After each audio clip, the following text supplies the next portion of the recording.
Life is a novelty-generating, a diversity-generating organism. Part of what evolution is a mass program of distinction. As we zoom in to any object, we see smaller and smaller particles that compose that object. And we've never found an end. As we went from outer objects that the eye could see to atomic objects that the eye could not see, to subatomic particles that the eye could not see, we've not found an end to the endless fractal process by which the whole can be broken down into parts, and parts can form a whole. Now, the individual is part of this process, part of this phenomena of uniqueness, of individuation. It's almost as if nature, reality, the world, all that is playing dice. And in order to guarantee winning, is generating more and more dice every single day. And is there any doubt that in trillions upon trillions upon trillions of dice, that some of them will be a 6, that some of them will win? You can't lose with nature's game. An individual dice, an individual species, an individual human being can lose in nature's game, but nature cannot lose. So, to the degree that we identify with the isolated, fragmented individual, the unique particle of identity and personality, there are winners and losers. But in nature, there is only winning.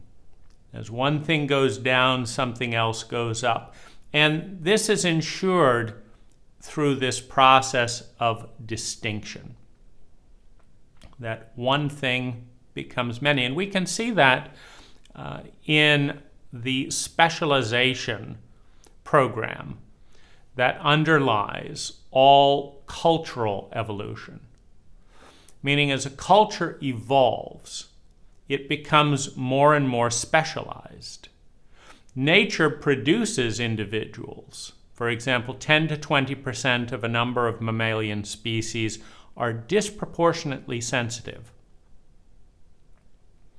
They experience details with more nuance, some in sound, some in sight, some in feelings, some in all of it.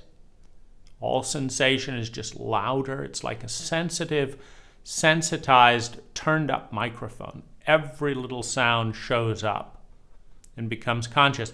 That's a specialty.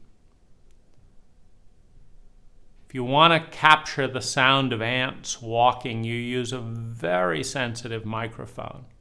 Otherwise, you can't learn from that arena of reality. If you want to enjoy a rock concert without going deaf, turn the sensitivity way down. Now, nature produces brains, it produces genders, it produces unique environments that guarantee that no individual human being will be alike. Every single individual has a unique mind. The mind, one of the more advanced developments in nature,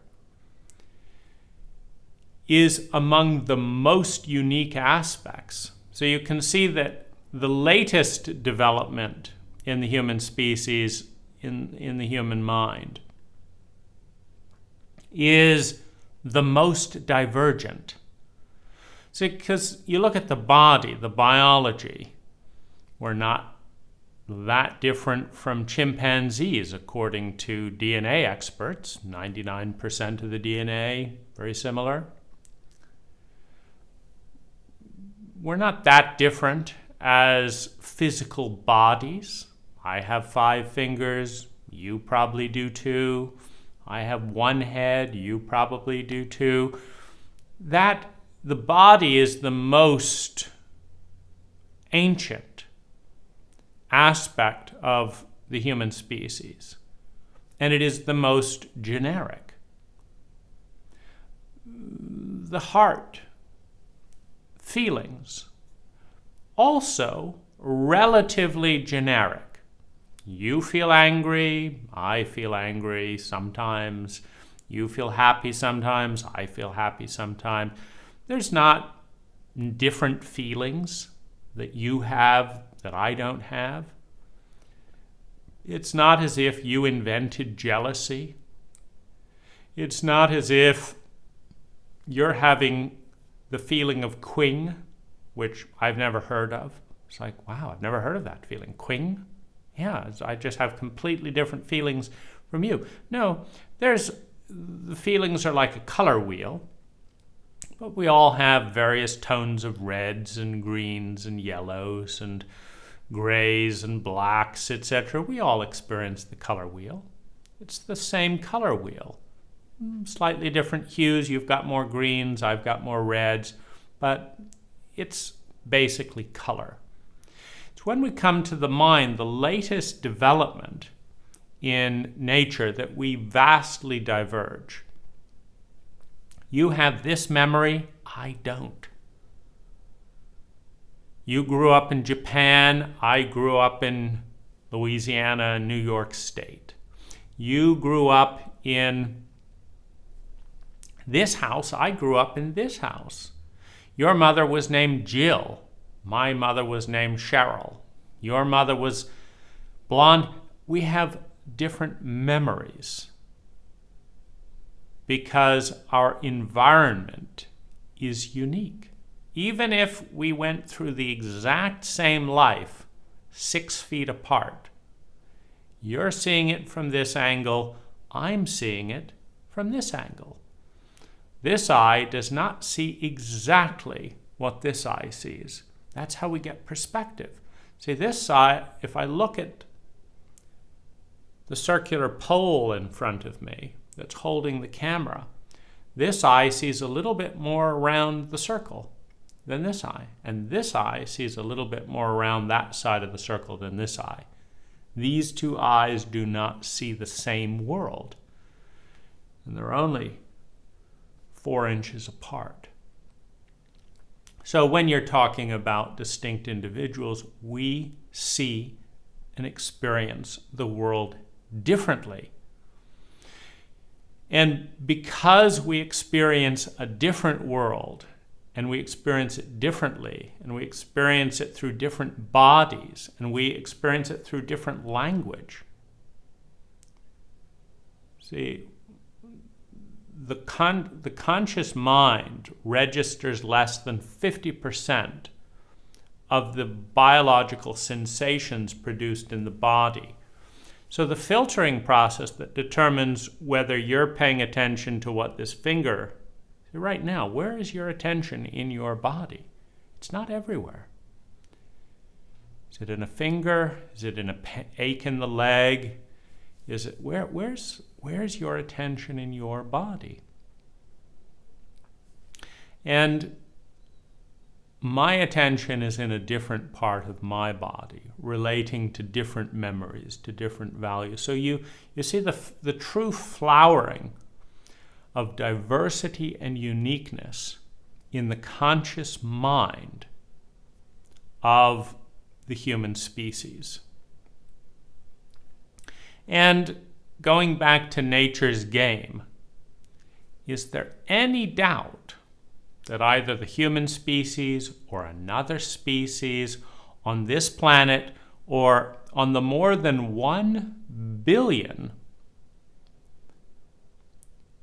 meaning astronomers estimate that there are more than 1 billion entities in the universe capable of generating life.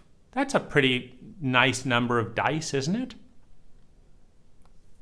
If you want to win and your nature,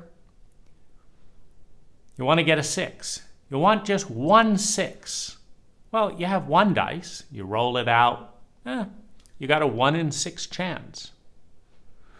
If you have 100 dice and you roll out trying to get a lucky 6, I mean, is there any way to avoid 1 6 in 100 dice?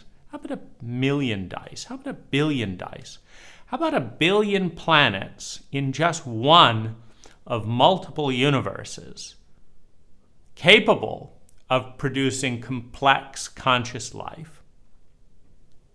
And then on this planet, how about millions of species?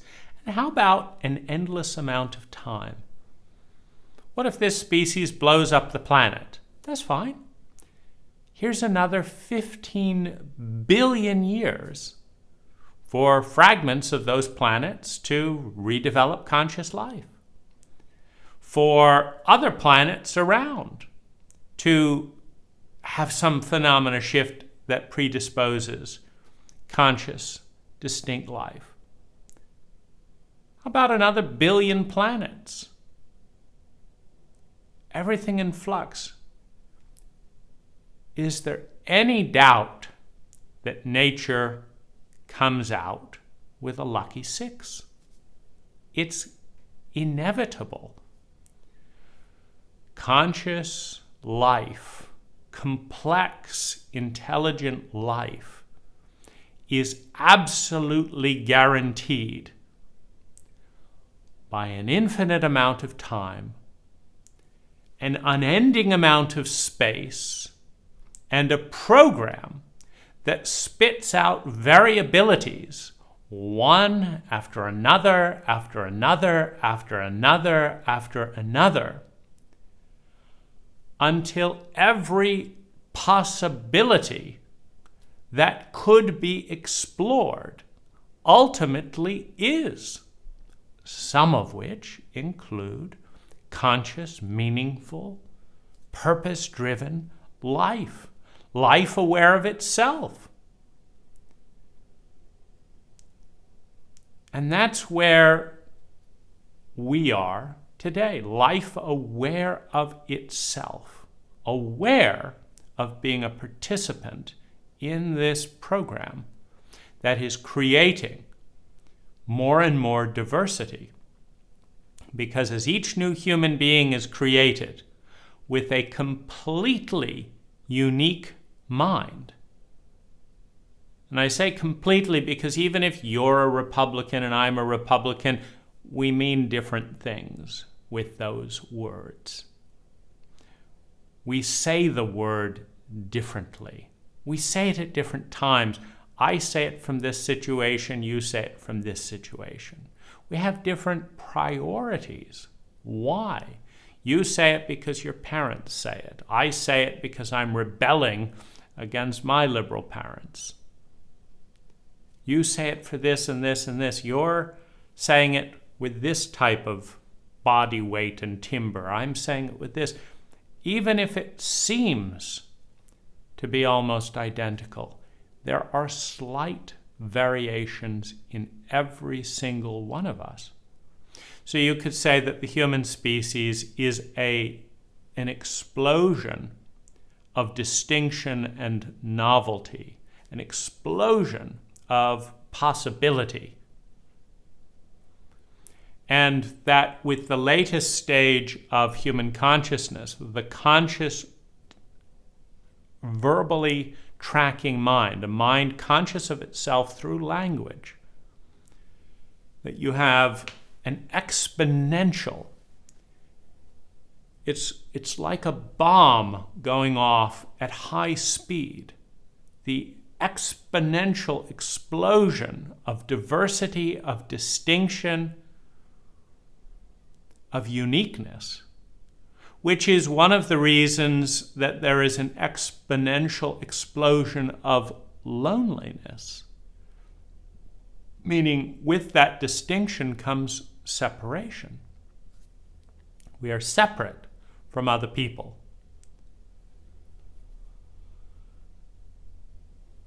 By being identified with our minds, which are absolutely guaranteed to be unique.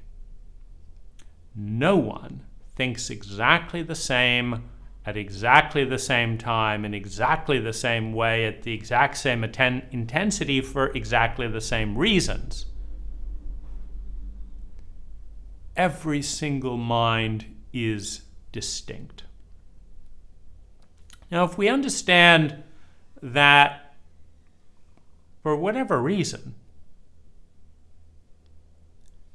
we are part of a program that consciously or unconsciously generates diversity, generates distinction, uniqueness in this endless dance of change. As no energy is created or destroyed, it simply transforms from one shape into another. As we understand that,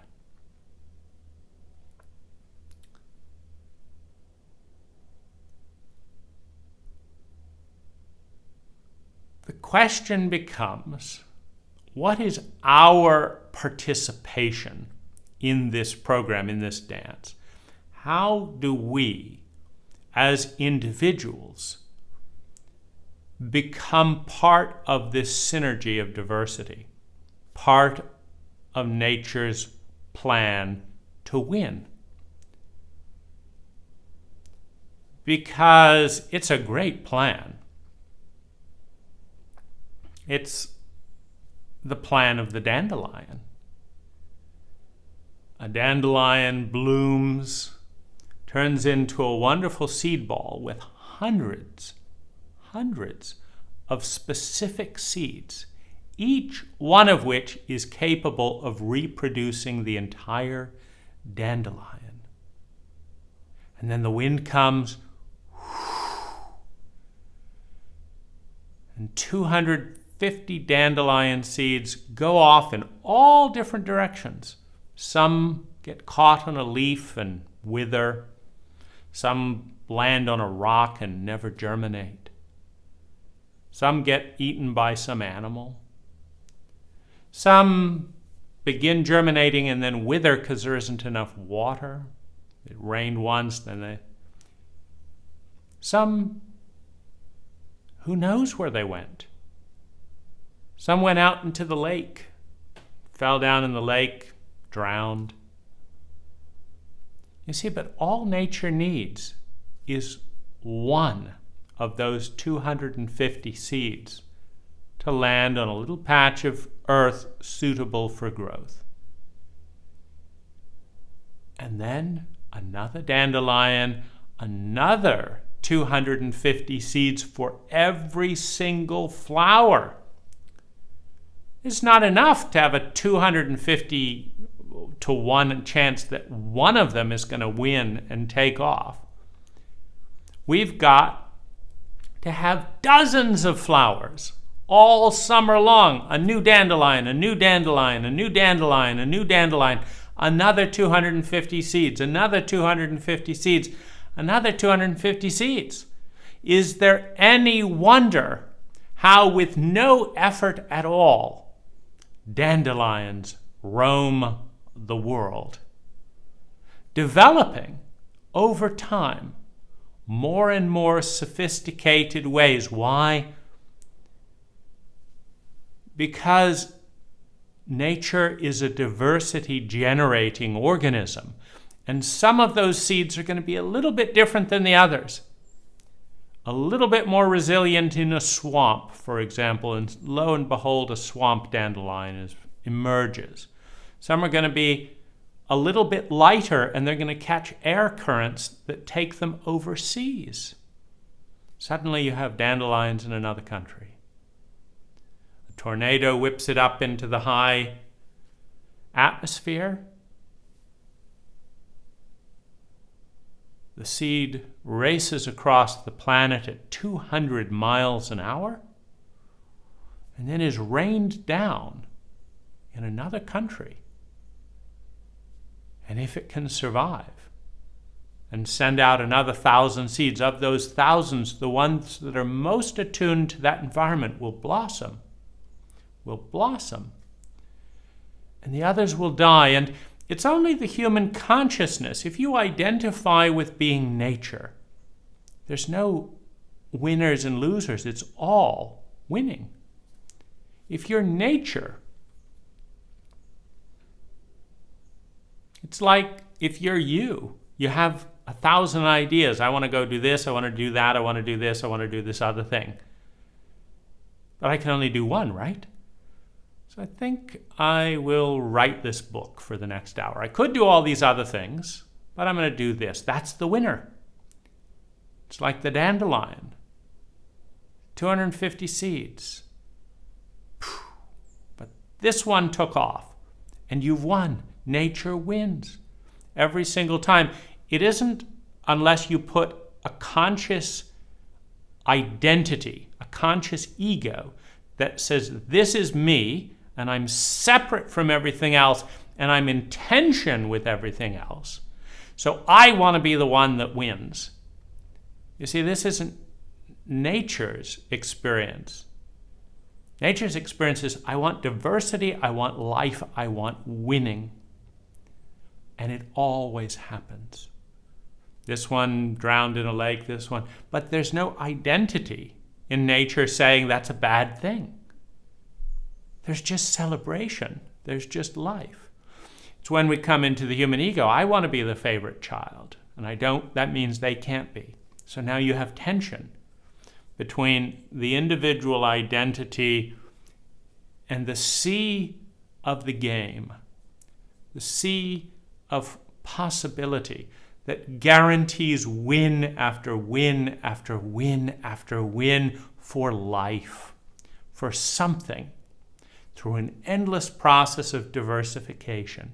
Nature loves diversity because diversity guarantees success. Not for this group, not for that person, not for this seed, but success for life. Nature guarantees success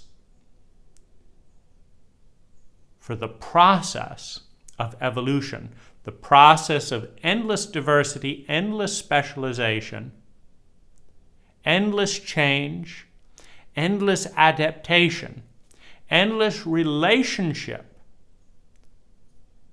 endless complexity of relationships, and life itself continuing. Now, as human beings, we go through 3 stages of maturation in nature's game. The first is sympathy. This is the period of the infant, the child, of innocence, of surrender. The first is sympathy. The first is innocence. The first is helplessness, openness.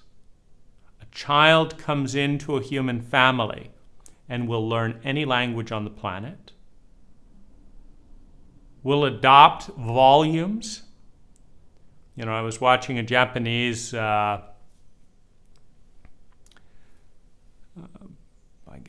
drama series with subtitles, but it's, you know, the Midnight Diner. It's a Netflix drama series and, you know, about people in Tokyo.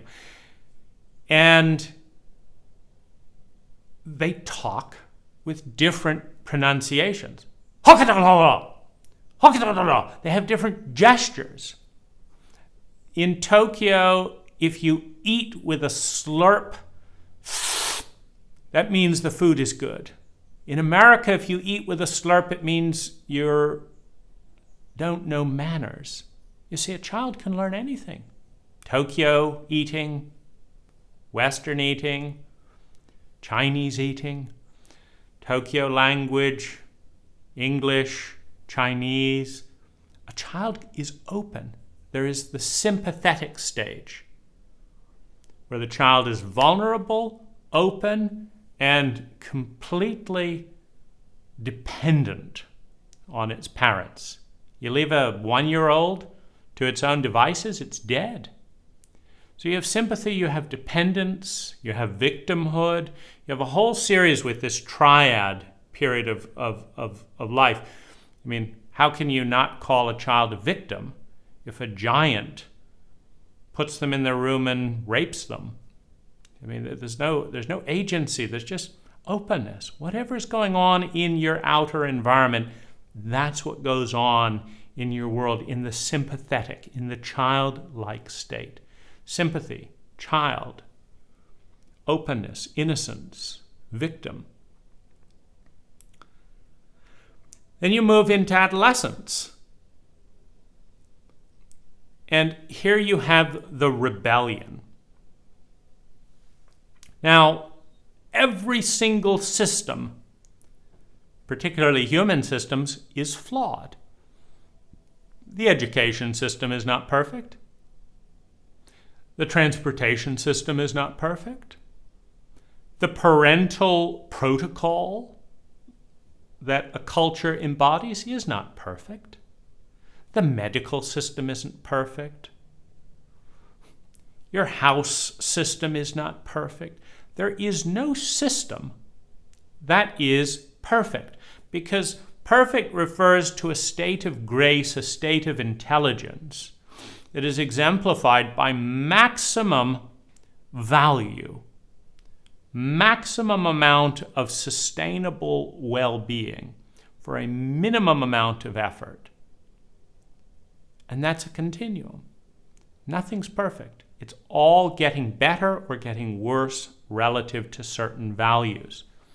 So you have the child that says yes to everything. It has to survive, to feel secure, to have love and belonging, to develop self-esteem by noticing what other people like around it. The child must say yes. It has to develop. It has to be sympathetic. It depends on the parents, on the individual, on the teacher, on the school, on the government. It's a yes to the norms of the cult that surrounds it, to the culture in which it was born. Sympathy. Well, by the time that you go from fragility and dependency to 10, 12 years old, you have a chance to experience everything wrong in the system. It's horrific. What, you hit people in this century? You do this? You blame the youngest child? You bully the weakest person? Oh, it's sickening. You have a chance to experience everything that's wrong, everything that's not graceful, that's not fun, that's not beautiful, true, and good in the system. You have no choice but to adopt the system. But by the time you can think, you go through the antipathy, sympathy, antipathy. There's two extremes. Yes to everything, no to everything. Fuck you and your hypocrisy. Fuck you and your unfairness. This is bullshit. That's inefficient. You say you're doing this for our benefit, but it's the exact opposite of what we want. Why don't our feelings have anything to do with our benefit? You have the complete explosion of what? Antipathy. Sympathy, yes to everything. Antipathy, no to everything. I reject you. I reject your ways. I am not a part of this family. This is a fucked up country. No, no, no, no. And just as the child has every reason to be sympathetic to the system that gave birth to it, that supports it, that raises it. The adolescent has every reason to rebel by what is inevitably, guaranteed, a flawed system. It is absolutely guaranteed that if it is a system that can be grasped by the conscious mind, it is a flawed system. And I won't go into the geometries of that particular statement right in this point, because I've done that on many other occasions. But the geometry of any conscious system lacks a percentage of grace, lacks a percentage of intelligence, and that is its flaw. In order to exist as a system within the conscious mind, it must exist within language. In order to exist within language, it must have a refraction pattern of distinctions. And those refraction patterns and distinctions are never as complex as ideal grace, as ideal intelligence desires. It's never the perfect wheel. It could be a square, it could be a triangle, it could be a double tetrahedron, but if it's got distinctions, it's got angles. And where those angles come together, it's not graceful. There's a bump. There's a flaw in the system, but we got over that bump here. There's another flaw coming up, but we're gonna adapt because the system is not perfect. There is no perfect system that can be grasped by a conscious mind that has a hard time remembering more than 10 digits in a row. You know, I don't remember my wife's cell phone number.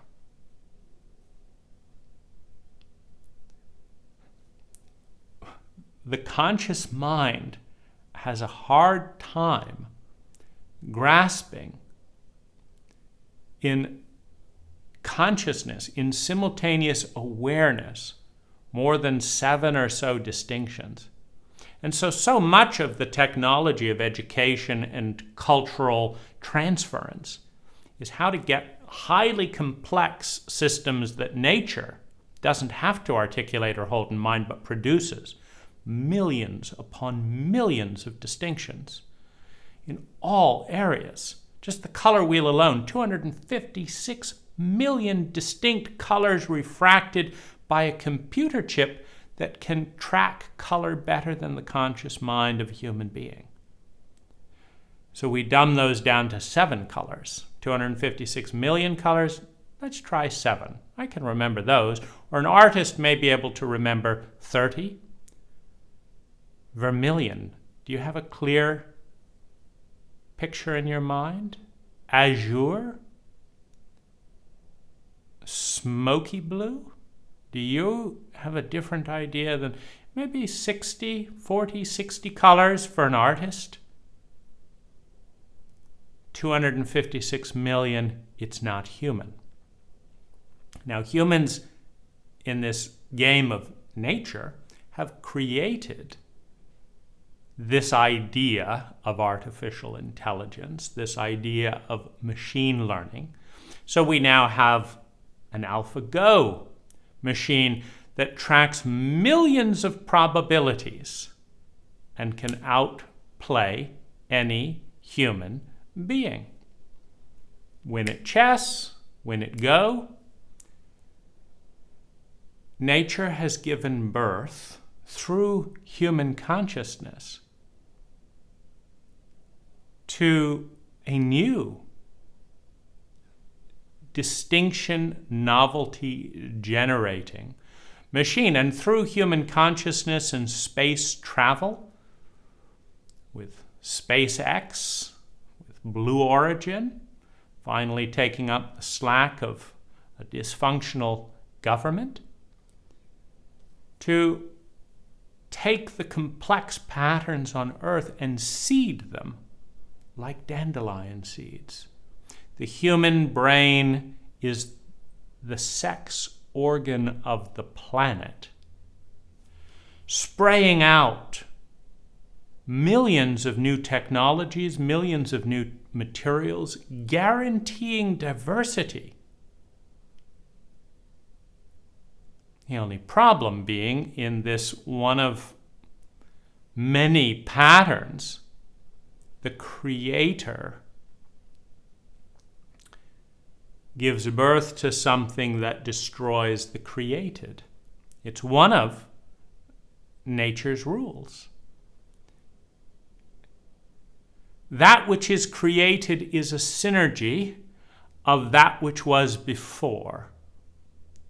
All synergies have a higher possibility field than the subcomponents of the synergy, which results in a superior quotient of grace, a superior intelligence quotient, a higher return on energy. Everything takes energy in one form or another, time, money, and natural resources being a common set of energies that you and I measure. All things take energy. And the question for a human being is how much sustainable well-being comes back per unit of energy invested? How much comes back per unit of energy invested? That is a measure of intelligence. And it is a measure of grace. A wheel is a graceful proposition because it moves energy from one location to another with less energy than a square or a triangle or a hexagon.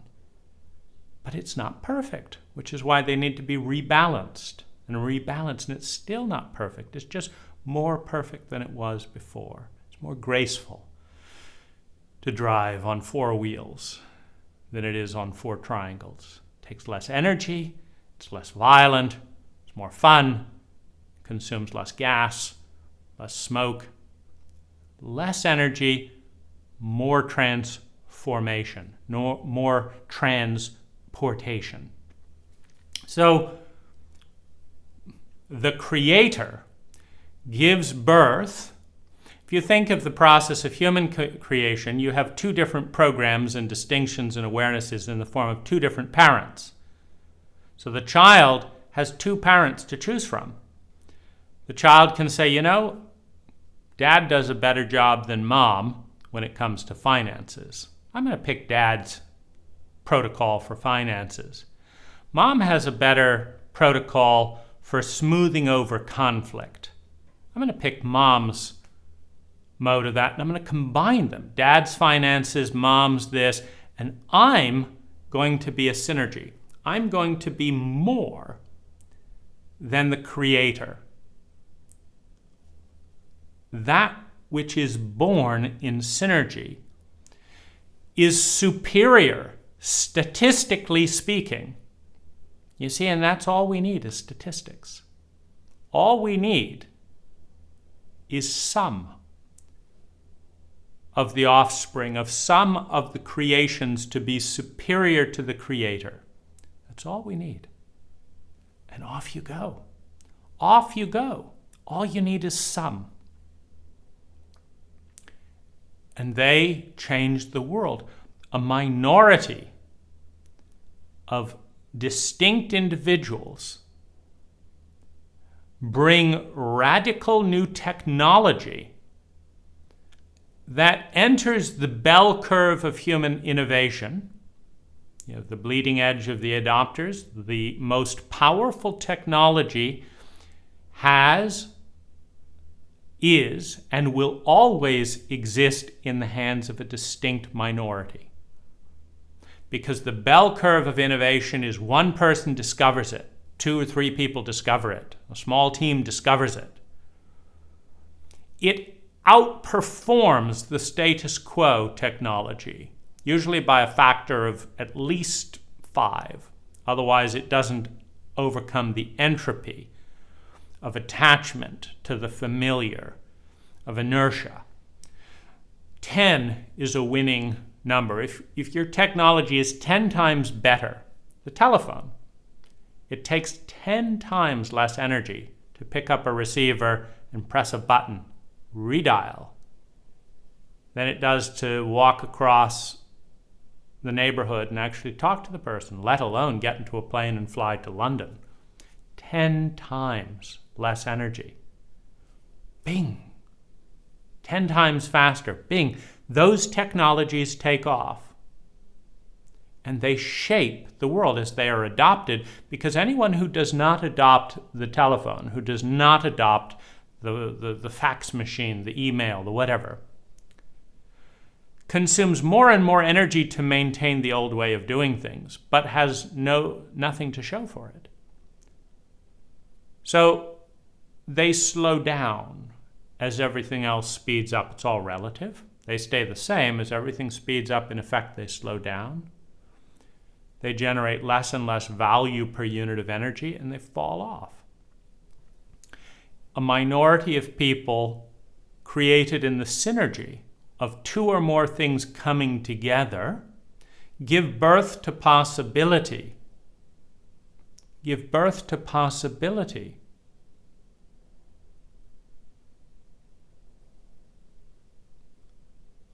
That lifts the minority as the innovation is adopted in a bell curve. By the time the new technology is occupied, is embodied in the majority of people, there is a new technology that is superior to that which is used by the majority. In part because the early adopters got a step ahead, freed up time and energy, and some of those, a distinct minority, went off and developed a better way of doing things. So that by the time the majority has heard about the telephone and is now all talking on the telephone, there's something new. There's fax, there's this, there's that. And this is the process of innovation. Sympathy says yes. Handwritten letters. You bet. Rebellion says no. There is a better way. No is the position of the adolescent. Fuck my parents. Fuck the school system. Fuck this hypocritical, dogmatic religion. Fuck the status quo. Now you have nothing, you have a clear slate. And this is where the adult comes in. Because, okay, I'm giving up on the English language. I hate adults. School is for sissies, whatever. What's left? Because there were problems with the system. But every system is better than no systems, and is better than some other systems. And so you have the space now, the complete sympathy, the complete antipathy. You now have the space for a third energy, for a synergy, to emerge out of these two positions, the child and the adolescent. To emerge out of that in a synergy called the adult. And the adult, having tried to get by, I don't want any money, I want no part of the economic system, I want no this. The adult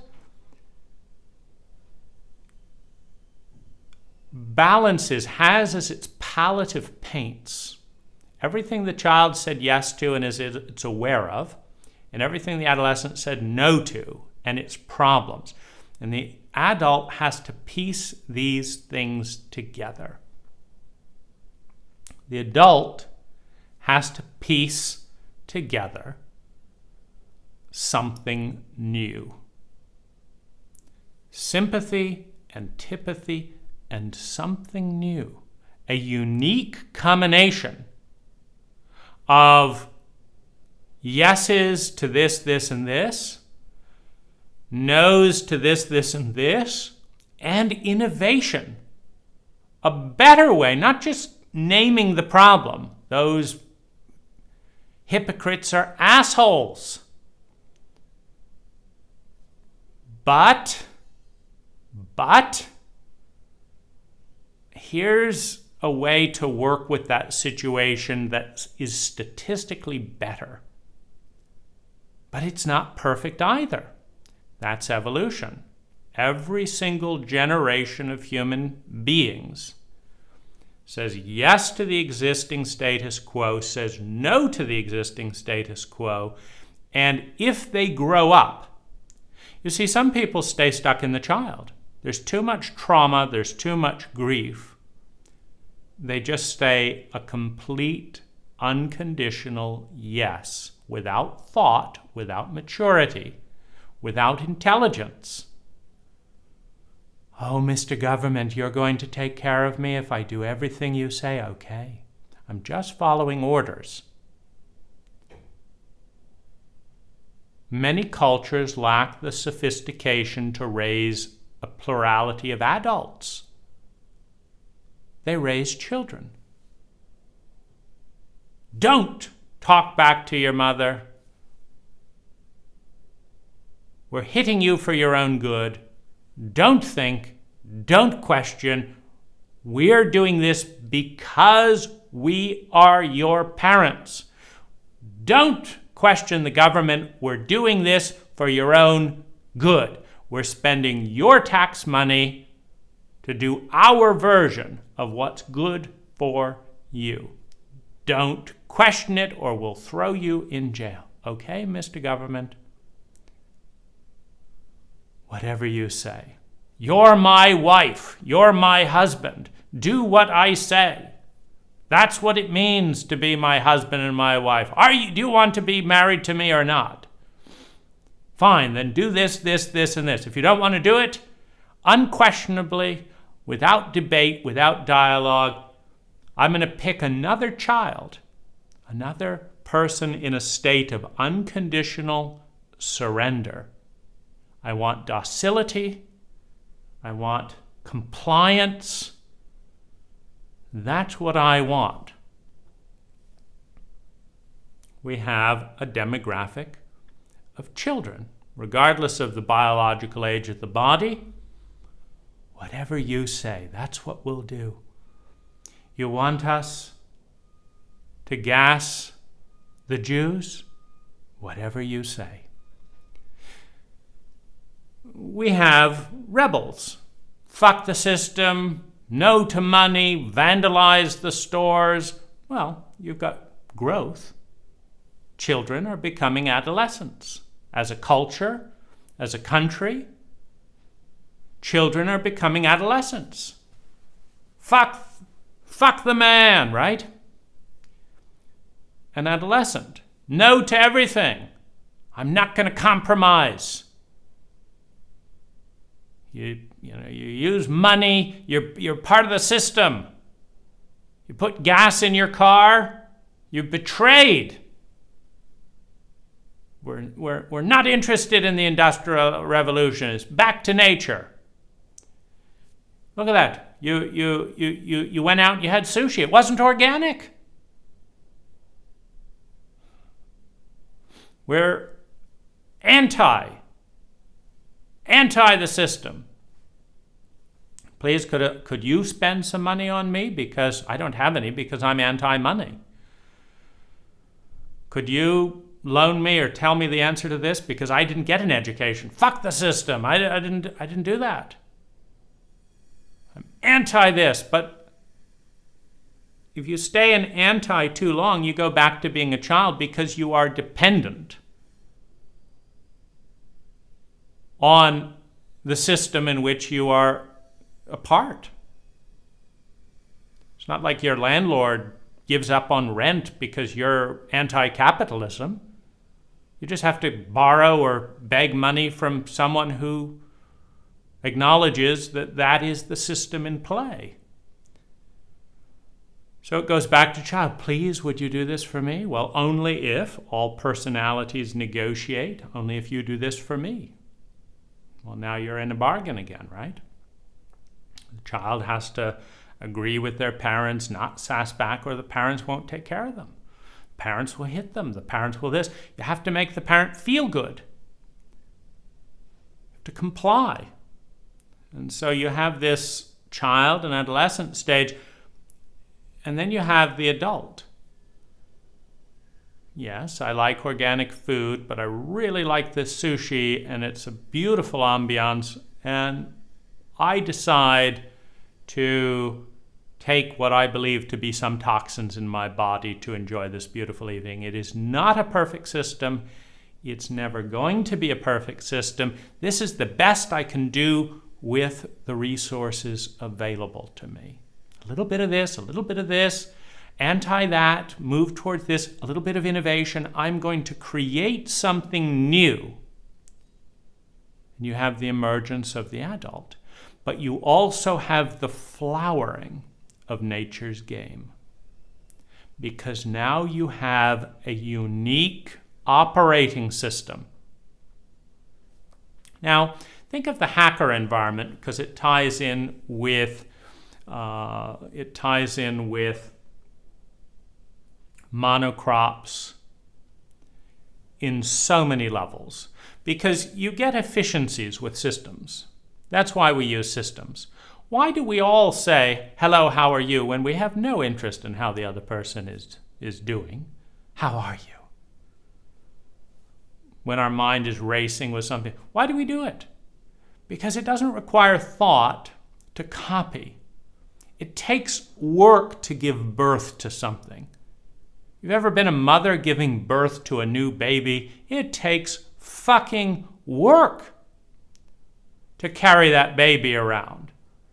Every creation by a new adult of a third energy takes work.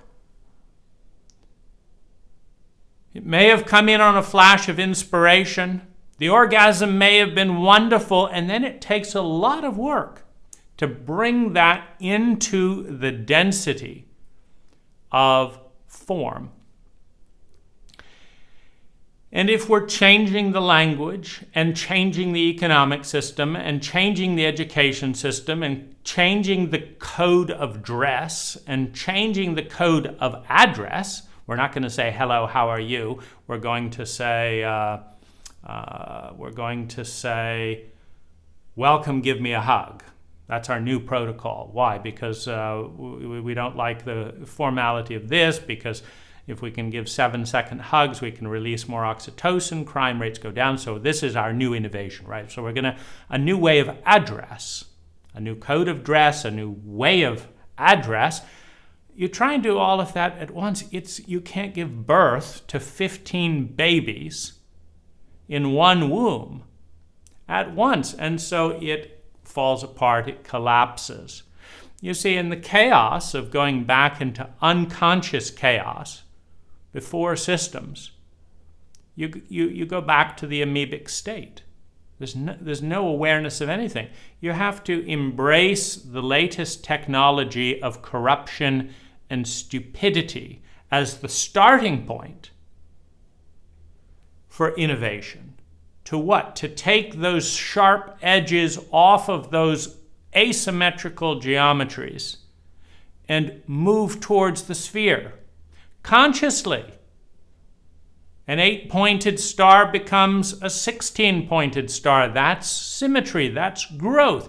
You got to do it consciously. You can't just throw it away, have no language for it, no technology, no habit, nothing, no resources.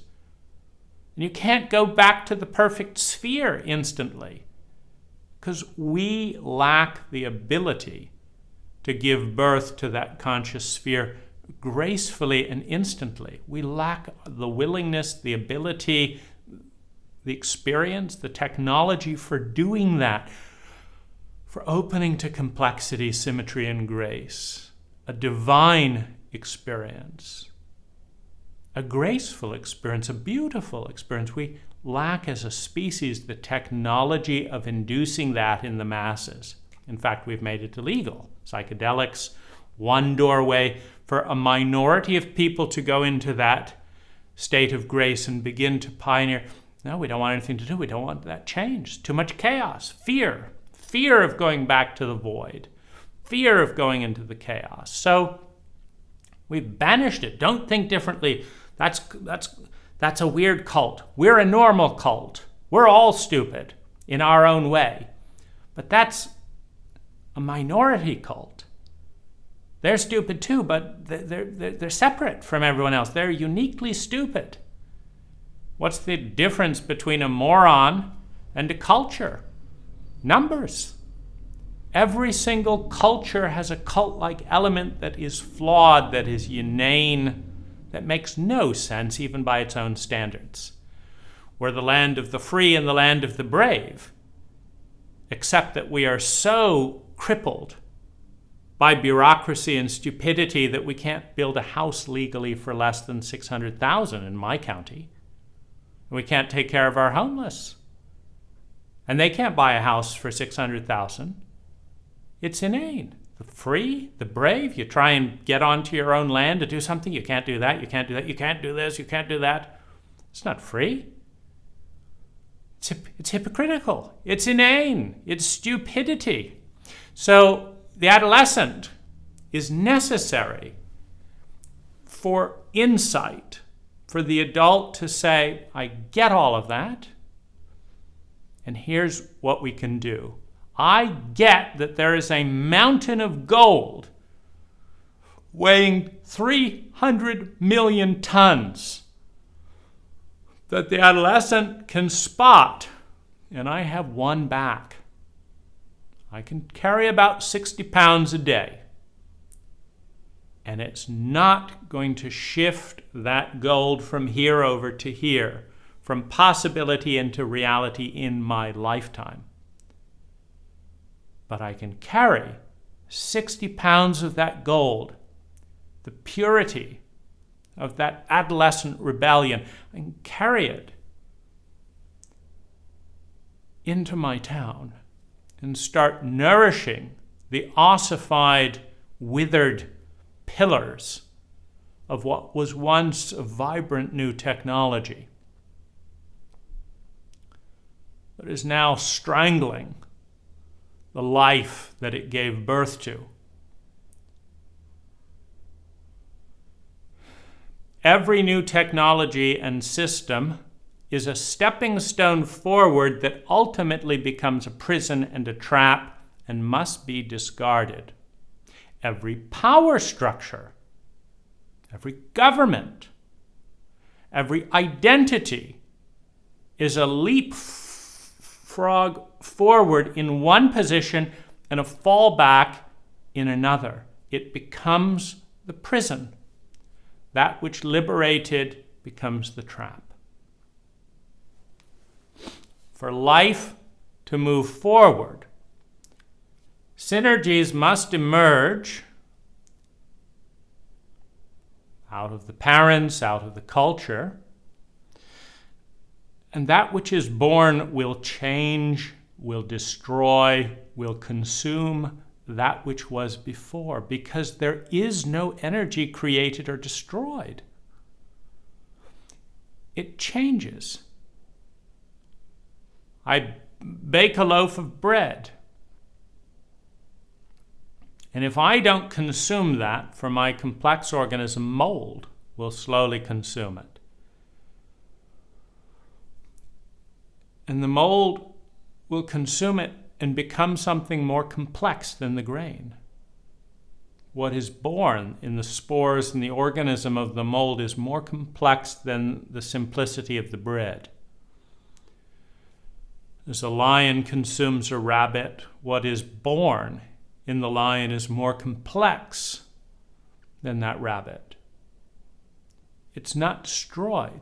Energy of a simpler form is used to create something more complex. Fossil fuels are used to power the novelty-generating machine of the planet, the sex organ of the planet, sending rockets filled with patterns of complex energy outward to see in that dandelion seed which form of technology and life and energy will take root here, will take root here, will take root here.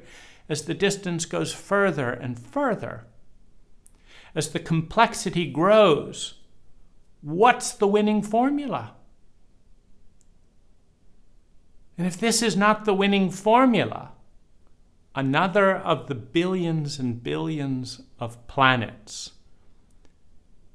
that have other variants through different histories, through different programs, will, such that ultimately the most intelligent, the most graceful, the most beautiful, true, and good program in the world, in possibility, in mathematics, emerges, so that the sphere becomes conscious of itself as one, as a synergy,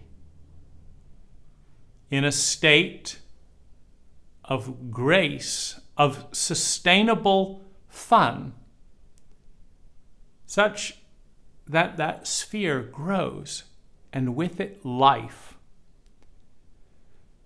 and with it life, that life grows, becomes more complex.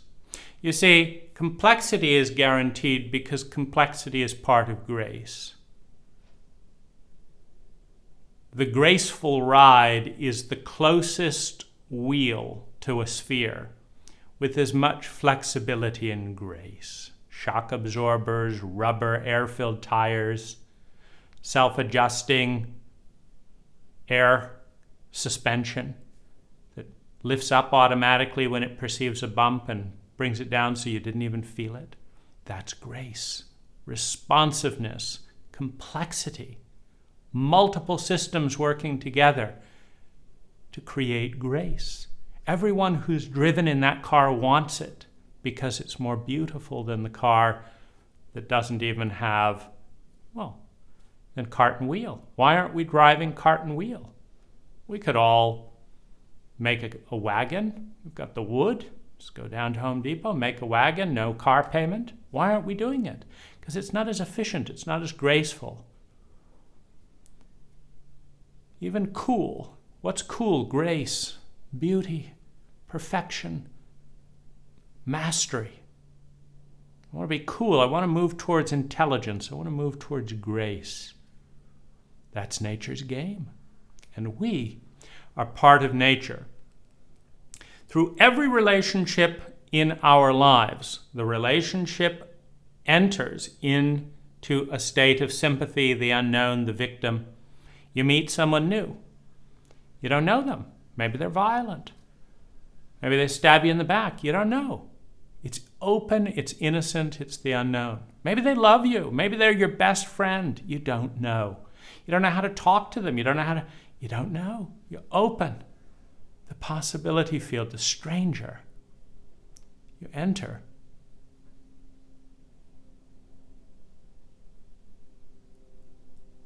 You have humility, you have innocence, you have possibility, you have wonder, you have uncertainty, you have unconsciousness, and you have victimhood. You didn't know how that was. You went over to Japan, you didn't know that they didn't stop for pedestrians, and you got hit. You just carried over the unconscious assumptions from your environment, and then you go into the adolescent. I hate this thing. This is wrong. This is wrong. This is wrong. This is wrong. Of course, that leads nowhere in the end. And you come back to the adult. That's wrong. This is a better way. That's wrong, but it is the best way I know. Meaning, capitalism is terrible and destroying the world, but it is just better than any other thing I know. It's better than communism. It's better than dictatorship. It's blah, blah, blah. So, I'm still going to be part of that system. But I'm not going to be blind yes, and I'm not going to be a blind no. I'm going to be a unique formulation that has never been seen on the planet before or since, and that will bring about diversity, blessing, technology that would not exist without me. And in doing so, I surrender to nature's game of novelty to creation and success, of diversity, biodiversity in bodies, biodiversity in mind, biodiversity and ecology in thought, in paradigm and lifestyle. Because nature likes to win. And the only way to guarantee winning in every situation, in every eventuality, is to play every single hand that can be played. When every possible combination of human being in any possible scenario exists, then whatever environment and things the future holds, there will be a minority of life that adapts, that goes forward and gives birth.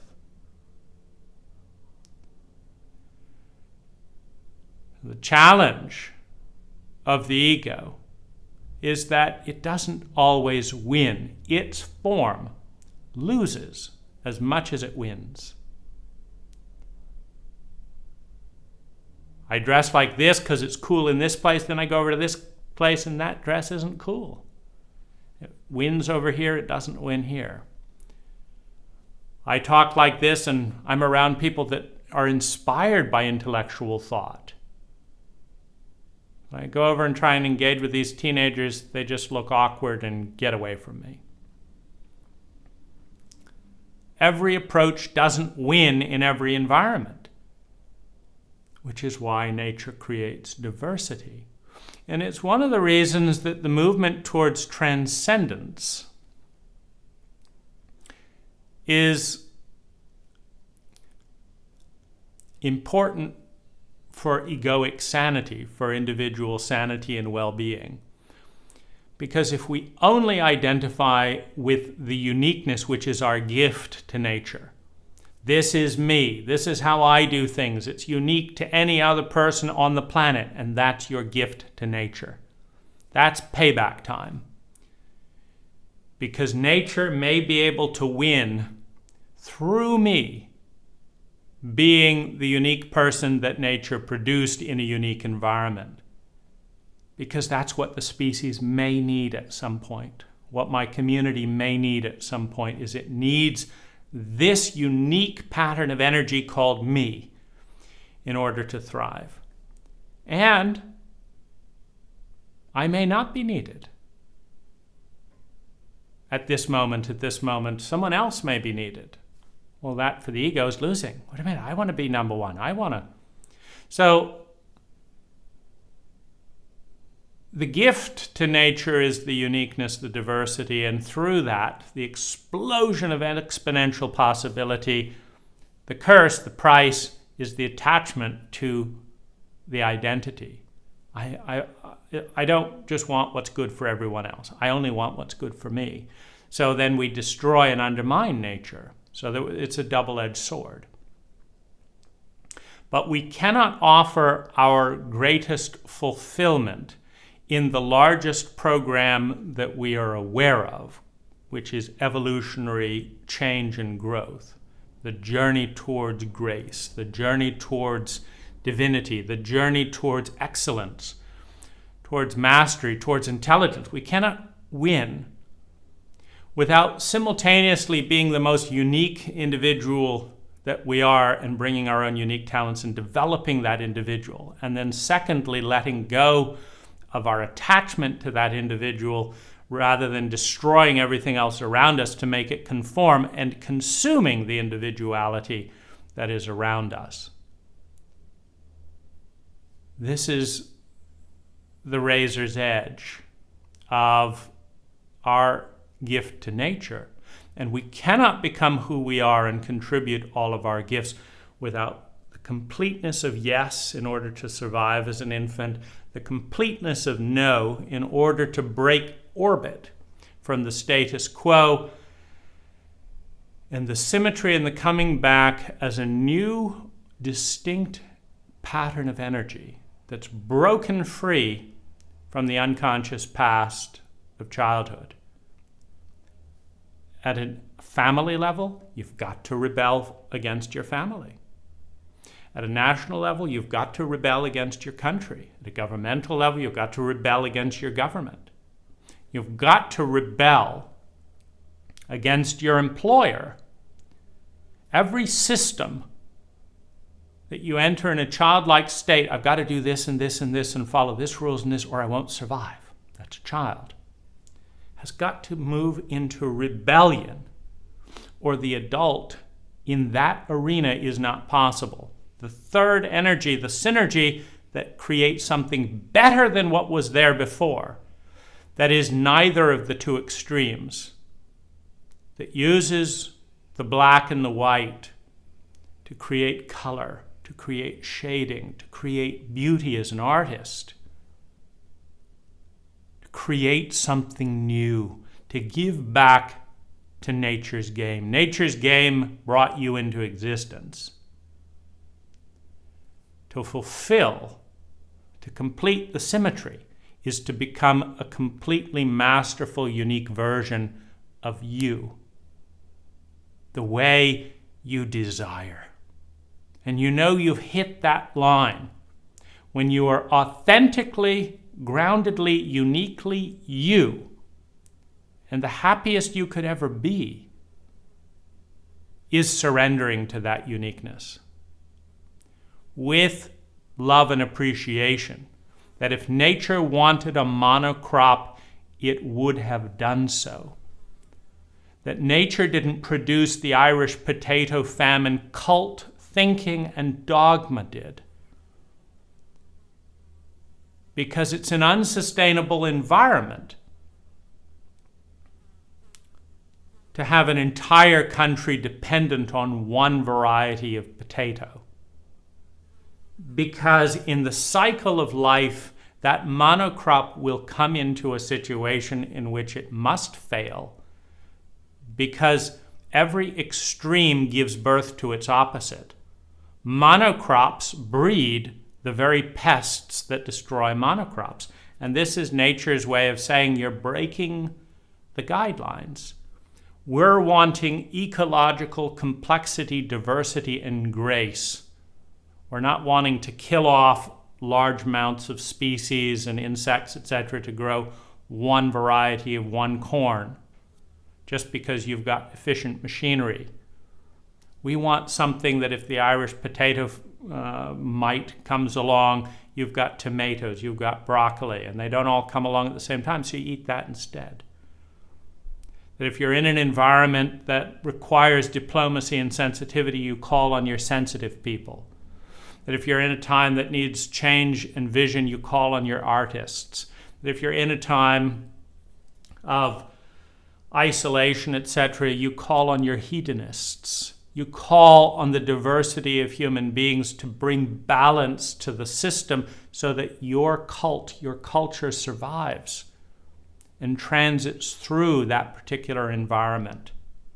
And in order to do that, the cult that is intelligent supports its minorities, its diversity, and honors diversity.